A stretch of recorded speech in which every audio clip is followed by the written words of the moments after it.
Here is land, tranquil in its quiet beauty. To its natural abundance, we owe the spectacular plant and animal life that distinguishes this place from all others in our country. Those words were originally spoken by Thomas Moran, the famed naturalist and painter whose paintings popularized the idea of American conservationism.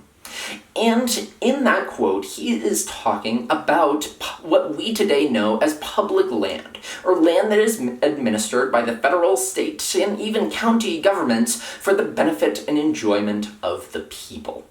And as someone who has spent literally thousands of hours not only researching public land policy, but also just spending time in not only the nature out my back door, but miles deep into the Yellowstone backcountry, I can quite confidently say that public lands are not only going unappreciated, but they're also being radically improperly utilized. And so today we need to analyze the critical and urgent solution for changing the way that we are utilizing our public lands. And let's discuss how we can do that in 3 ways. First, let's talk about how public lands are going underappreciated and are being improperly utilized. Second, let's analyze what the proper utilization for public lands will be. And finally, let's consider the world we want to pass down to our children. But first, we have to understand how public lands are unappreciated. Because according to a study by the Environmental Protection Agency, 93% of the average American life is being spent indoors, which is positively egregious, because according to another study by Cornell University, spending just 10 minutes in a natural setting has enormous positive mental health effects. And what that means is that Americans who could be utilizing the enormous public lands that we have at our disposal are not, and there are plenty of reasons for that, both legal and illegal. First, illegal. There is enormous improper use in the form of poaching on public lands, poaching that disrupts fragile natural ecosystems and destroys vast swaths of habitat and vast swaths of nature that could be safely enjoyed by law-abiding citizens. In fact, according to a study conducted by the Humane Society, thousands of poachers are arrested in the United States every single year, but their estimates conclude that that is only 1% to 5% of the total poaching activity in America today.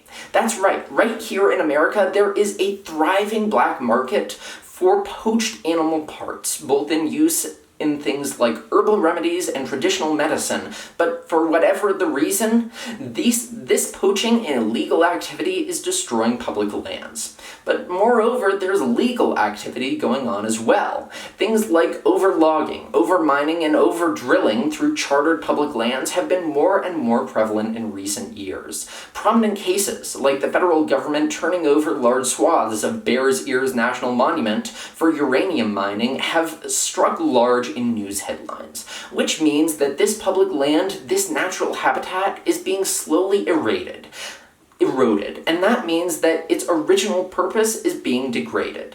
It is no longer being for the benefit and enjoyment of the people. Now, I enjoy the time that I've spent in the backcountry, apart from the occasional bear or mountain lion encounter, but many Americans aren't spending nearly enough time out in nature.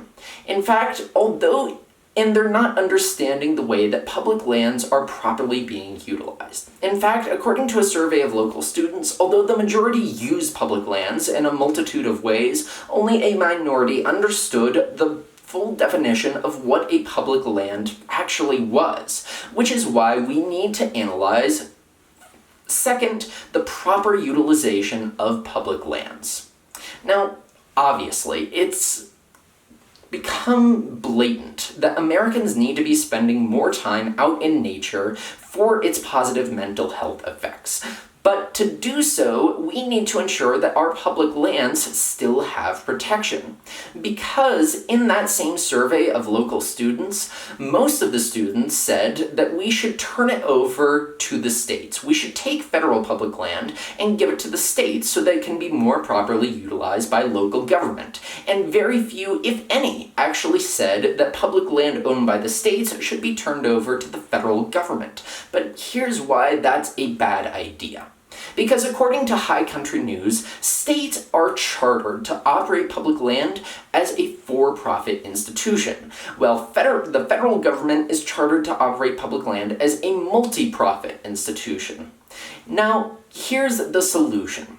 We take state public land and, quite simply, turn it over to the federal government, with one important caveat. We allow the states a cut of the tax that the federal government takes from that public land.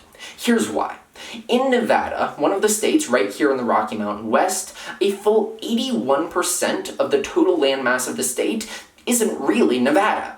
That's because it's owned by the federal government, and the federal government is doing various things with it. It's national parks, monuments, or historic sites. It's wildlife management. It's being properly chartered out to logging, mining, and drilling companies, and it's used in even some Department of Defense installations, like the Groom Lake Air Force Base. But that's land, 81% of the landmass of Nevada, that isn't actually being used or being taxed by the state of Nevada. And that means that 81% of Nevada's potential tax revenue is being cut off in terms of land use. And that figure is a full 63% right here in the great state of Idaho. And what that means is that when we're taking state public land, we are taking the last revenue stream that states have left, pouring into their budget from public land utilization. But here's why we need to not only tax this federal public land within the state, but why that's not actually going to be a problem in the short term.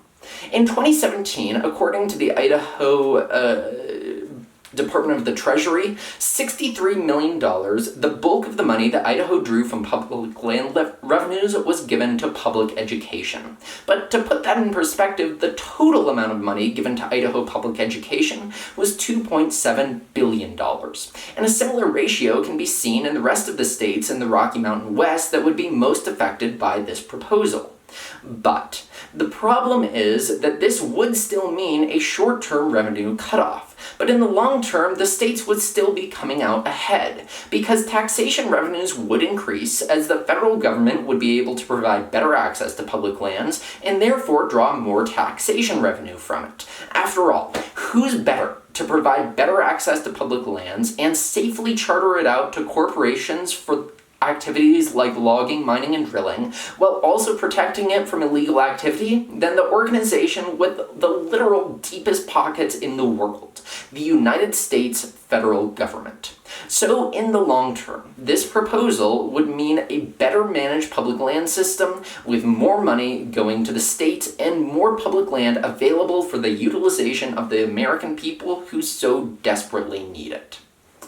But let's take a step back and consider why all this is important, and envision the world that we want to hand down to our children. Because if we don't take action now, nothing's going to happen all at once. The world isn't going to explode or go into a nuclear winter, but it would be far more insidious than that, because we wouldn't be able to notice the slow environmental degradation. The trees dying, the leaves withering, the grass being trampled under the feet of the herds of cattle used to feed the world. So if we don't properly manage our public lands, that's the world that our children could see. Instead, they could see a lush, verdant world that has had properly managed public lands and a better economy and even a better public school system for it. We could be handing that world to our children, which is why it's critical that we choose. What do we want our legacy to be? Because today, we've discussed how public lands have gone underappreciated and have been improperly utilized. We've analyzed what the proper utilization could be, and how by turning state public lands over to the federal government and then taxing the federal government's use of those lands, we could not only revitalize our economy, but also ensure the protection of those lands, and we can hand down a better, greener world to our children. Which is why I want to leave you with this. The first expedition to Yellowstone National Park was led by Ferdinand Hayden. And as they were camped, according to local legend, at the confluence of the Madison and the Gibbon rivers, they discussed what they wanted to do with the land, the veritable treasure trove of land that they had discovered. Do they corporatize it? Do they give it to the states? No, one of them said. We make it a park for all the people, a federal national park. They had that discussion at the base of what we today call National Park Mountain. And so, as they handed down federal public land to their ancestors, us today, I want us all to consider how we can take action to ensure that public lands are properly utilized for our children for years to come.